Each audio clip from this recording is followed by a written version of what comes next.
Well, here we are. We're back finally on location. It's been a few weeks. There's been a lot which has gone down recently for the J&B Talk F1 podcast. The United States Grand Prix beckons this weekend. It's the first of a bit of a road trip stateside with the return of the Mexican Grand Prix to follow the weekend after. But we've got plenty more to discuss, not least the classic on Sunday afternoon, MotoGP at Phillip Island. It's been labelled by many as one of the races, not just of this decade, but almost of, you could say, since 2000, the turn of the century, and how it's possibly showed up F1. We've also got Nico Rosberg. He's a man who's on the precipice of conceding yet another title to Lewis Hamilton. He needs everything to go his way in the coming races. And really for him, it's now or never if he wants to salvage something in terms of his future reputation. And there's Nostalgia Straight. Jawad has ingeniously come up with Sauber. What came to my attention as well, I wasn't even aware of this. Their 400th Grand Prix will be saluted this weekend in Austin, having made their debut in 1993. They've come a long way, a few different ownerships which have been seen throughout that time, but it's no mean feat at all for them to have reached this milestone. Anyway, as ever, I'm Baden Westerweller, and joining me is Jawad Yakub. How are you today? Good, thanks. Good to be here, and got a lot to get through this week, and looking forward to the last couple of rounds of the season as well. And yeah, it's good to be back on location, having been on the road, and then last weekend work got in the way, but now we're finally back on the ground and we can really give it the proper treatment. But without further ado, we'll get straight into it. There's 4 events remaining in this year's calendar. It's around 16. The Circuit of the Americas, Austin, having made its debut on the calendar in 2012 amid much fanfare, and it's been well received, it must be said, ever since that time. It's certainly one of Herman Tilke's better circuits. That's a very common consensus across the entire fraternity.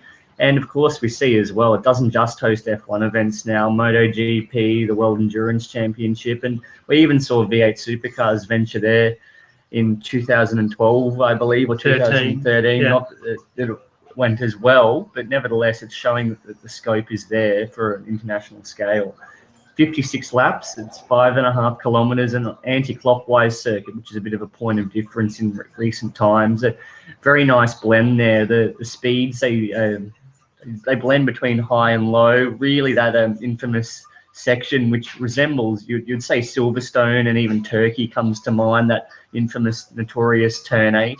And as for the rubber allocations, we've got a soft and medium from Pirelli, and there's a lot of conjecture there too with the strategies. I don't know about you, have you got any insights into teams possibly looking to exploit a particular call to get the upper hand? Probably not as yet. Once we get into the practice sessions and see how the degradation goes for the drivers, then they'll decide. But in the past, when we look at last year, it was a 2-stop. I think most drivers did 2 stops and a couple tried 3. Considering when we started this race, it was hard and medium tyres. So now we've got softer tyres now that the track's really rubbered in, and there's a lot of other categories that race here. So it's not a green track, but yeah, it does see a lot of action on it across the year. But yeah, it's, as you said, one of the more desirable Tilke circuits out of all the drones he's built these days. And yeah, the atmosphere there is one that definitely want to see in the future. And last year's race was quite a classic. It was the one which really brought the championship back alive again, heading into that final race at Abu Dhabi with the controversial double points there. We saw a classic scrap between the 2 Mercedes, and in the end, it was Lewis Hamilton who prevailed yet again. He's won 3 times there now, so clearly he's a man who enjoys being stateside, not least his own residency there these days. He's a wannabe Yank, it must be said. But, yeah, you might as well give him a citizenship if he wraps up the title here in Austin. But as you said, he's won there 3 times, or he's won in the States 3 times. His first victory came there back at the old Indianapolis circuit in 2007. That was actually the last race they had in Indy. And then, yeah, the first race that they had in Austin in 2012, his last victory for McLaren, actually, that was. That was a classic race Yeah, itself. it was a good race as well between Vettel and Alonso fighting for the championship as well back then. So, yeah, Hamilton is on the precipice of wrapping this title up. He needs to finish 9 points ahead of Sebastian Vettel to claim the third world championship, which will put him equal with his idol, Ayrton Senna, in terms of world titles. And also, if he does so, he'll become the first Briton to claim back-to-back titles as well. No other British driver has achieved that in the past, so that'll be a nice one to add to his tally. And yeah, that 43rd victory will mean he is now sitting third in the all-time winners list ahead of Sebastian Vettel too. So big weekend for Lewis Hamilton if he can pull it off. I'm sure, as you said before about his desire to become a resident in America with all his activities there recently, he'd pretty much like to have his title wrapped up here. But yeah, we'll see what happens. Maybe if he does finish a job there, he'll say, I'm taking the rest of the year off. I'm just going to be beaching up somewhere stateside. Call me when it's March again for the new year. I'm done. I need to go into my DJ jamming with all my pals, Kanye and Pharrell and all those, because he really is quite fond of that side of his lifestyle these days. He's developed into that this year more so.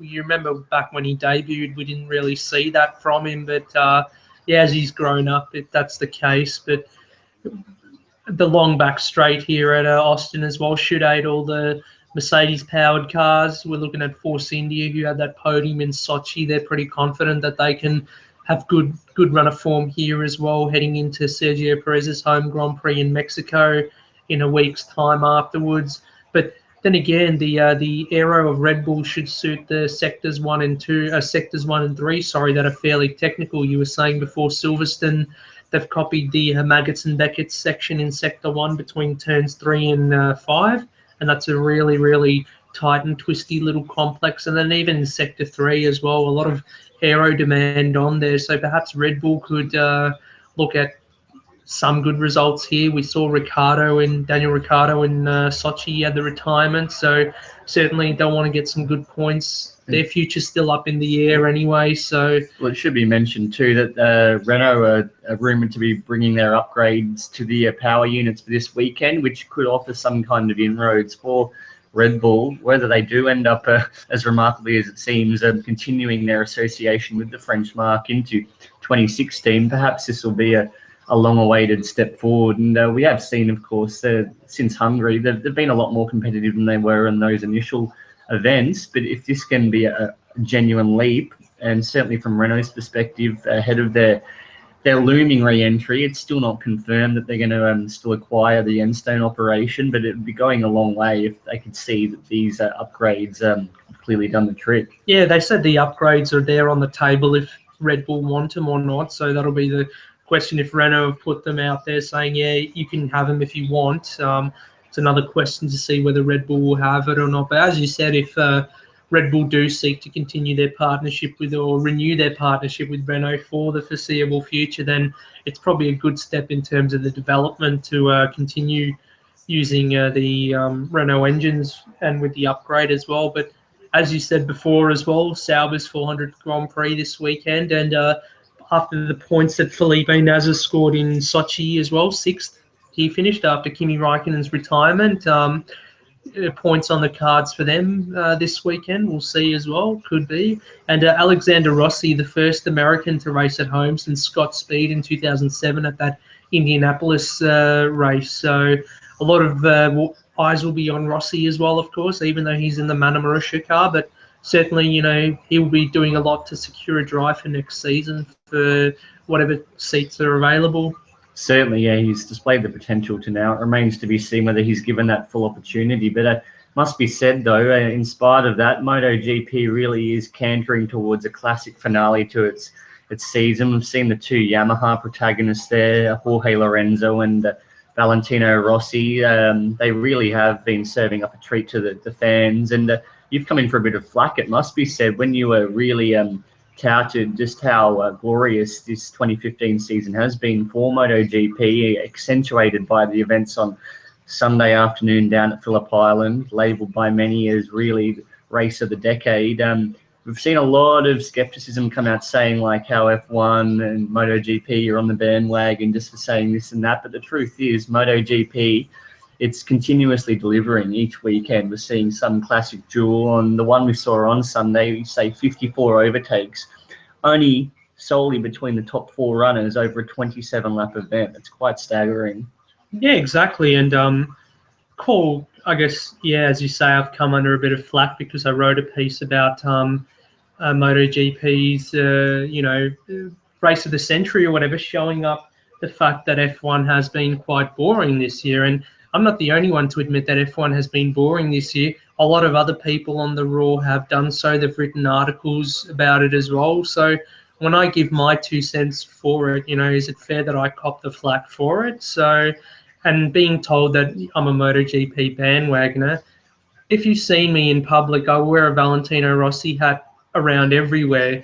I travel overseas, interstate, I'm wearing my Rossi hat. Inseparable. Inseparable, pretty much. It's sitting right next to me as we speak. And I've been watching MotoGP closely for the past 4 years now, and to be told that I'm bandwagoning just because of this, I could have written this article about MotoGP delivering better competition than F1 back at the Silverstone race or even the season opener in Qatar. It wouldn't have made a difference, but because this race was such a thriller and it had everyone talking, even the fair weather people, that was the reason I wrote it, because all the fair weather people who sort of sipped between all the sports and like, we'll only watch it if it's exciting. I just wanted to point out the fact that this is what a spectacle is. This is what F1 should be, like a show, good overtaking, good competition between the top manufacturers.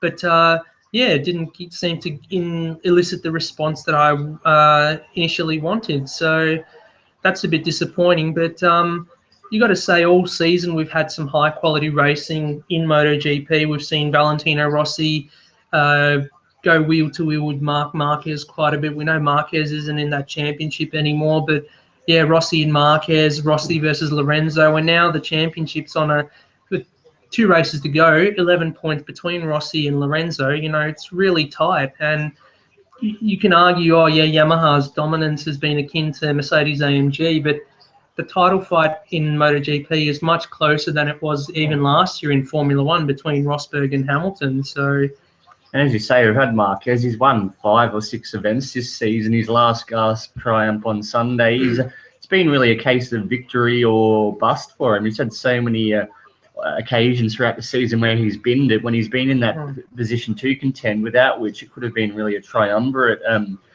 gun into the title. Having 3 of them in that title fight would have been great. But the point I'm trying to make here is that race showed us that, MotoGP, you can still have multiple manufacturers, because we had Honda, we had Yamaha, we even had the factory Ducati of Andrea Iannone in that battle for the lead. You can have multiple manufacturers by fighting for the lead, whereas in Formula One at the moment, on a regular basis, it's just the one manufacturer who's leading.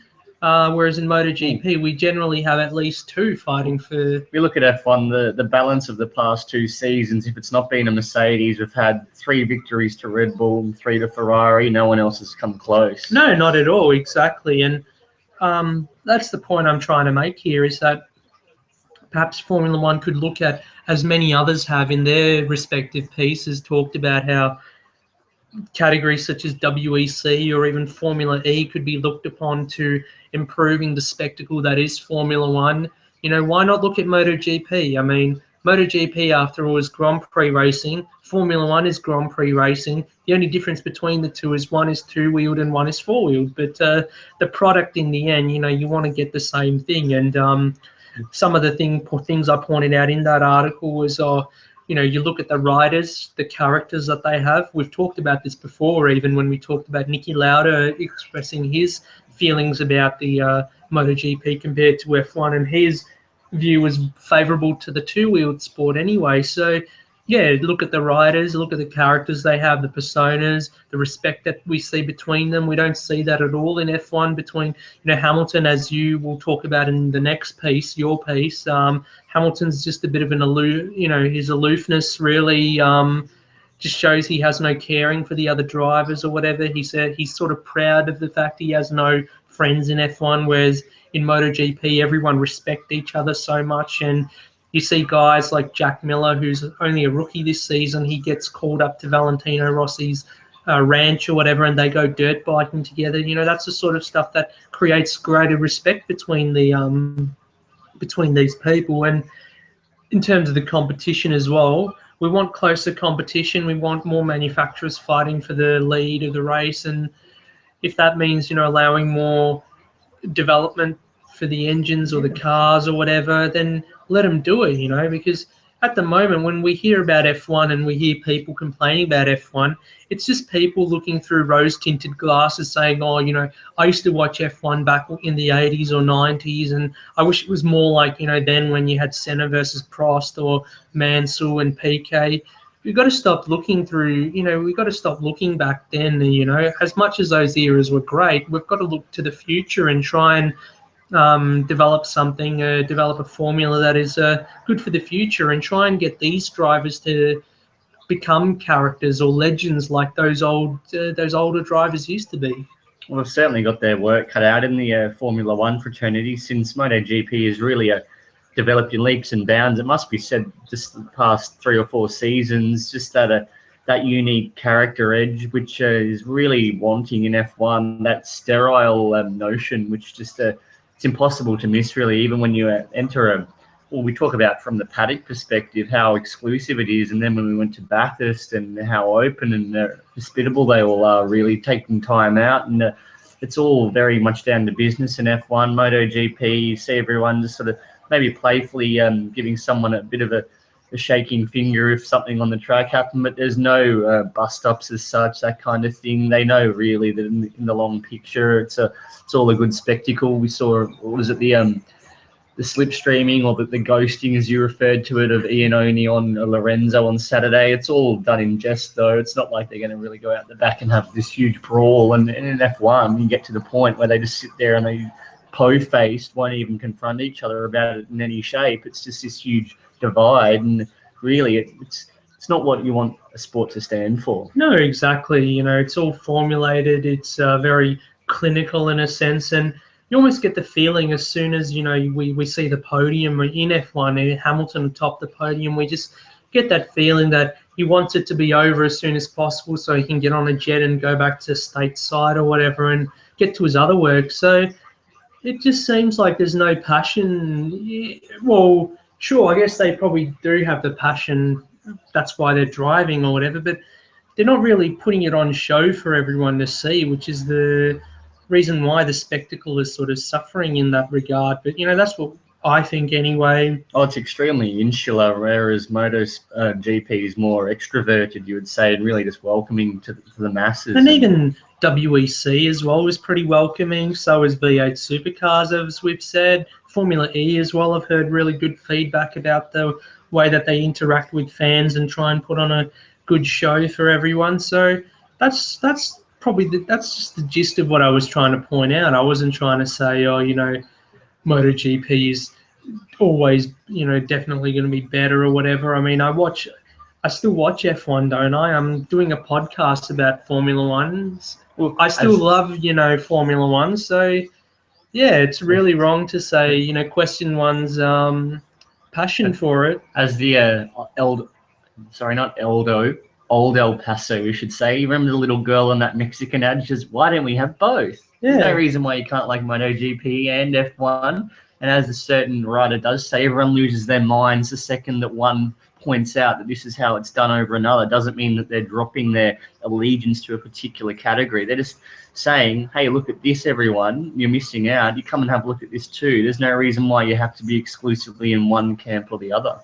Well, yeah, like I'd love to invite whoever that person over and have a look at my personal collection of F1 memorabilia and, all the season reviews and all that and all my hats and everything. Come and have a look and then question my allegiance to F1, because seriously, you're allowed to write what you want. It's a free country, and you go. They these sort of people write what they want, don't they? And then no one tells them off, even though they write the similar sort of things. So, Yeah, but anyway, let's move it on. Shouldn't get too carried away. What's done is done. But we'll talk about your piece now. It's been first time in a while we've seen you put pen to paper. But yeah, Rosberg.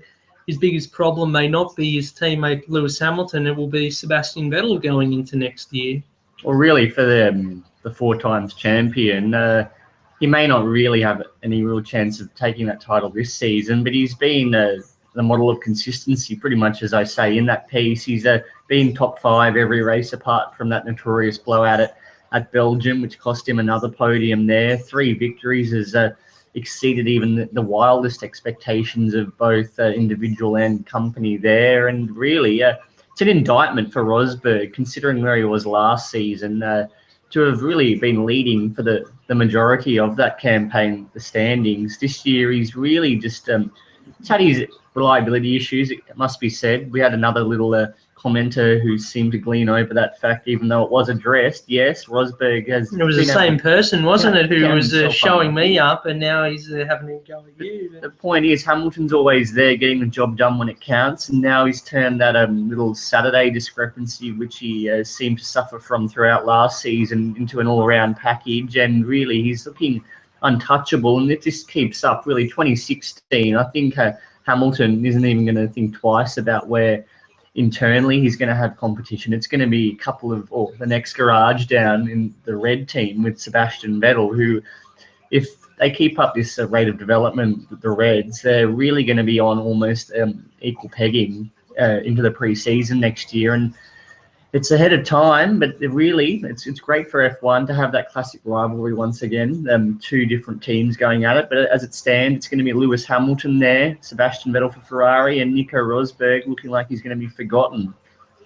Yeah, in your piece, you did point out, guys in the past who've sort of succumbed to that position. Rubens Barrichello, obviously, with Ferrari, to Michael Schumacher, and then even you said Mark Webber to an extent as well with Sebastian Vettel at Red Bull. They all sort of find their place as number 2, even though you want to see them fighting as well. But that seems to be the reality for Rosberg at the moment. And one thing I think I commented on your piece was, how much of it do you reckon is the defeat in 2014? How much of it has had a bearing on his position here? I guess you can talk about the defeat at Abu Dhabi, losing the championship, but what about, Spa? We keep going back to Spa and, what happened there. So enlighten us on that a little bit then.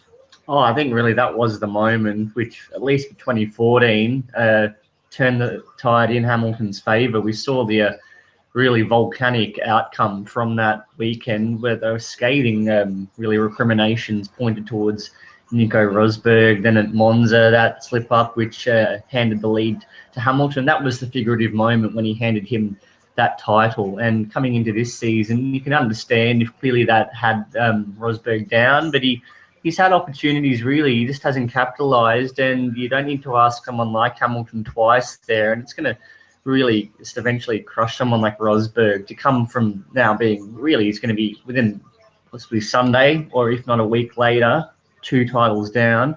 And it's not very often that you'll see a team say, oh, yep, equal pegging for next season again, come back full opportunity. So it's really at that point, even if it's only for 4 races here and he's just fighting for race victories in itself in isolation, he needs to do something just to instill that confidence back into himself, that inner belief that he can do the job, because it really just must be eating away each time he is beaten. Well, I find it interesting how Toto Wolff, the Mercedes boss, says that Rosberg is still the same. He's still got that killer instinct in him. I guess, we don't know what's going on the inside, of course, internally, but from the outside, it doesn't seem that way, does it?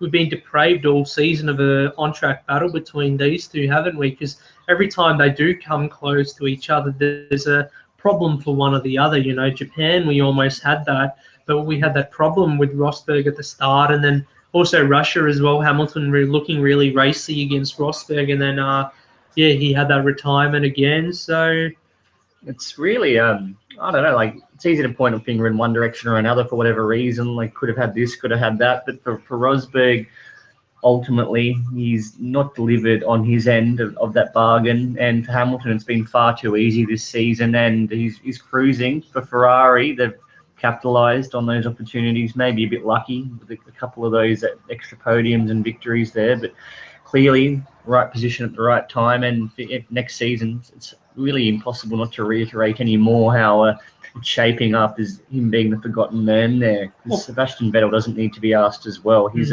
clearly a man who's renewed his passion with this really a great season, which has exceeded what he'd hoped for coming in. From really, it's hard to describe him and Red Bull family with Helmut Marko, and that was a big move at the time. Everyone was thinking that's his career over. Yeah, goodbye, you said it was sayonara. a career. Yeah, some people thought it was a career killer or whatever, but there you go, right place at the right time, I guess.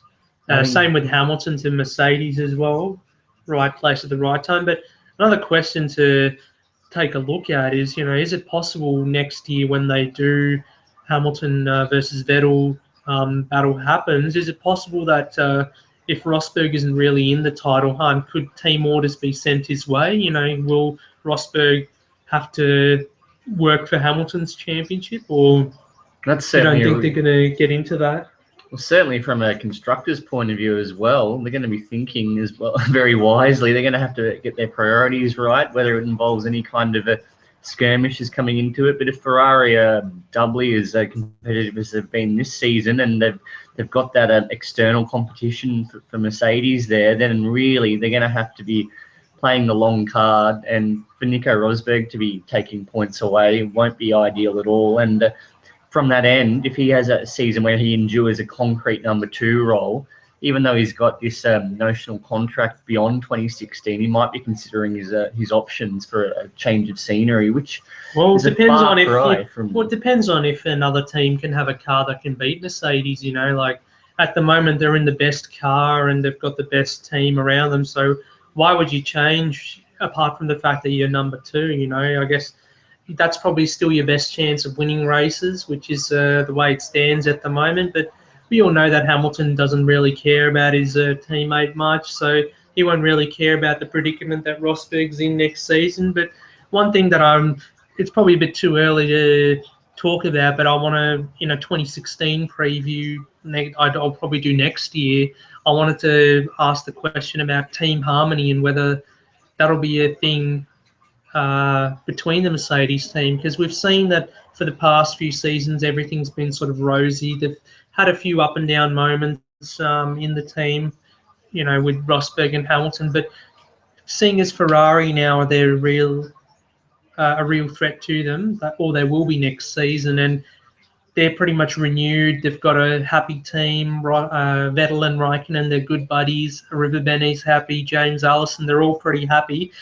If there's a lot of internal struggles going on in Mercedes between the drivers, is that going to affect their championship? Because we remember McLaren Honda back in '89, they had their internal struggles. They ended up winning the title, of course, but it was really difficult because it meant that both drivers didn't get along whatsoever. So that's a dynamic we're going to have to look at next year. Well, look at as well 2007 when we had that really unforgettable season. Both Ferrari drivers, or to a lesser extent from Massa, he faded away late in the piece, but both McLaren drivers, Fernando Alonso never would have imagined that Lewis Hamilton would come in and be competitive from that outset. And we got to that toxic point, Hungary Beyond, where those are scenes where he was delayed in the pit lane, and from there the relationship, as much as we look now in the current iteration, Alonso is back at Woking for 2007. That was the beginning of the end for the great dream, and for his 3rd consecutive title, that was pretty much dead and buried from that point. There was no way the team were going to back him for that tilt from that point onwards, and you got to the end when either of them could have still won, more realistically Lewis Hamilton, but they really didn't go one way or another, and Ferrari pinched it from under their noses. Kimi Raikkonen, no one could have foreseen that one happening. Very much so. It was a bit of a surprise to us all, but yeah, in the end, good piece. Your piece was pretty good in the end, and that's something we're going to have to look at next season, what you point out for sure, between Rosberg and the other two, Vettel and Hamilton. But well, for you, I think now we'll move on to Nostalgia Straight. Your brainchild here, as I was completely unaware until this came to my attention. Yeah, 400th Grand Prix. It's quite for an independent. That's a very significant milestone. They've exceeded the likes of Jordan there, and got Tyrrell obviously, and Stewart upstarts. It's come and gone in various decades, but yeah, Sauber, they've changed. A lot of those teams have come back as different teams, but yes, so for the Sauber name to be still there from 1993, as you said, it's a remarkable achievement, and they haven't in their time been, a leading, one of those leading teams. They've always been, sort of in the midfield, or I guess you had those couple of seasons when they were with BMW that they were in the hunt a little bit for the championship, but they have brought a couple of big names to F1, or a number of big names, the likes of Red Bull. Red Bull's first sponsorship was with Sauber, and then young drivers like Kimi Raikkonen, Felipe Massa, Robert Kubica even, and then Sergio Perez. You can forget that season he had in 2012. And yeah, as I said, the greatest period of results that they had was when they had a works partnership with BMW between 06 and 09. In 07, they finished second in the constructors, and that was after McLaren's exclusion, after what went on over there. And then they finished third in 2008, so good results for them in that period. And Kubica finished fourth in the 2008 championship, equal with Kimi on points. I think it was 75 points that they had, and that was his first win, his first and only career win for Kubica, and also first and only career win for Sauber too, and that's the Canadian Grand Prix.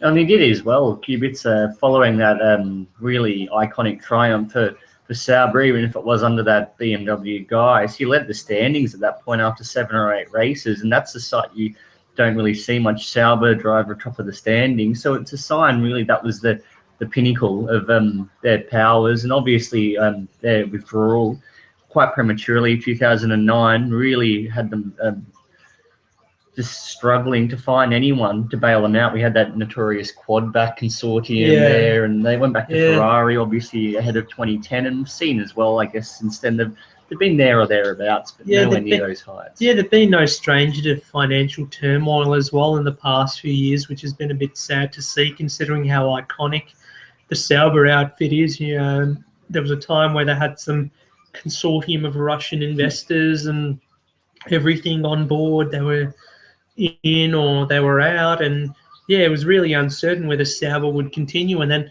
we look at last season, it was a bit of a horror season for them, scoring no points. The car was just not there at all. But then, this year they came back, Australia, they were renewed, if not for the legal battle with Guido van der Garde at the start of the year, where, they potentially faced pulling out of the sport and their owners would end up facing a bit of jail time. But Sauber have really turned things around this year. They've got points. We said last race, NASA scored 6th at Sochi, and they continue to get better and better. But we'll go back a little bit further, back to 2012. That was probably the last year that they had a really strong season. They had 4 podiums in total, 3 to Sergio Perez. That's where, the Perez name really started to stand out, and a lot of the big teams took notice. And his legendary management of those tyres really is what got him signed up. That really hasty announcement on the back of Hamilton's departure. To McLaren, getting prematurely signed over to McLaren for 2013, which didn't really spawn the good results for either parties. Not that it was Perez's fault. I think the car itself was pretty shocking anyway. I think we're seeing really this is the first season where the Mexican's coming into his own shoes, and I think ever since moving to Force India, he's really he's had 2 podiums now, whereas Hulkenberg's had no podiums. But going back to the Sauber thing, Malaysian Grand Prix 2012, the first podium for Perez, and he almost had that win as well against Fernando Alonso in the wet. So that's really where Perez emerged. And then he had podiums in Canada and also Monza as well, 2nd place at the Italian Grand Prix. That would have been a good result ahead of the Ferrari team as well. Ferrari, I think, finished 3rd. Yeah. And then who can forget Kamui Kobayashi's one and only podium, and that was at his home race in Japan, getting 3rd. So was good to see Kamui on the podium as well. But yeah, that was the last season really. Sauber had good results, 4 podiums, and who knows what happens in the future. But yeah, congratulations to them for reaching this milestone, 400 Grand Prix.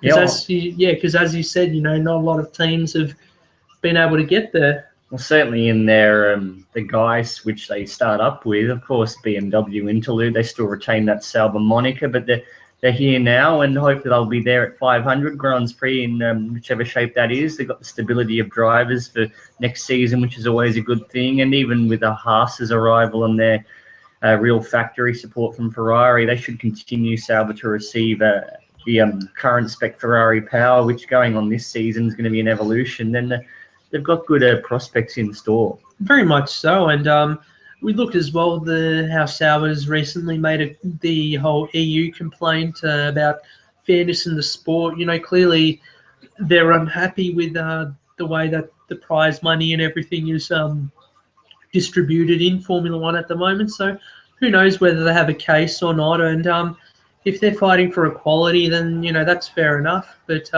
you got to admire the fact that they're still here, they're still fighting, and that's what Formula One is about. Those sort of those old teams who started off in a garage or whatever, and well, Williams, you look at them now, really, they're that independent. That's what really draws everyone to them, regardless of how successful they may be. Yeah, I think Sauber should be entitled to historic team payment as well. They've been around long enough, so get on the phone to Bernie or get the Morse code happening, and whichever form it takes. get Sauber a historic team payment going as well, because they've been there long enough. So. Well, 24 years, really. That's getting quite long in the tooth, and you see teams coming and going within 5 years these days. Yeah, well, Red Bull have only been around just over a decade, and they're already looking at pulling out, even despite their success. So I think really, testament to them. And if they get a good result to mark the occasion, even better. Points. Anyway, I think that's pretty much it off the running sheet for us to discuss today, but we'll have a quick shout out as well. Got V8 Supercars Gold Coast, the final leg of that Enduro Cup this weekend on the back of Craig Lowndes' very well-received triumph there with Stephen Richards for Triple Eight. Not Team Vodafone, Red Bull Racing. Living in the past. Yes, well, on that note, it will be a future one for Craig Lowndes. The announcement that as of next season, we already knew he was going to that 3rd entry with the imminent arrival of Shane van Gisbergen, but Team Vortex is the banner Craig Lowndes will be representing next season, and he's going to retain, which is a great news for his fans now who are rusted on to that association with all the numbers, which is only a real recent initiative, you must say, of F1. The Triple Eight title, that is, unless Lowndesy can pinch it under Mark Winterbottom's nose this season somehow and become champion for a 4th time. Yeah, keep the number 1 in the Triple Eight garage. But it's going to be weird this weekend. We've been to all the Enduros now so far this season, and we're not going to be up at the Gold Coast. But I guess it's a bit too far out of our reach this time. But a lot on this weekend: Gold Coast, MotoGP in Malaysia, and then of course the United States Grand Prix. And we'll be back on Sunday, of course, to do a preview of the race and sum up qualifying. And it's going to be an early one for us on the Monday. It's actually Monday morning, 5 o'clock in the morning. The race will be on, so we'll see how it goes. And thanks for joining us, I guess, today. Yeah, thank you, and we hope to bring you some shape or form on the Sunday. There will be an addition detailing, because obviously we missed out last time due to the Bathurst commitments, but we'll be back there with a comprehensive review of qualifying. Until then, anyway, I think that's about it. Yeah, thank you guys for joining us, and that's it. Ciao.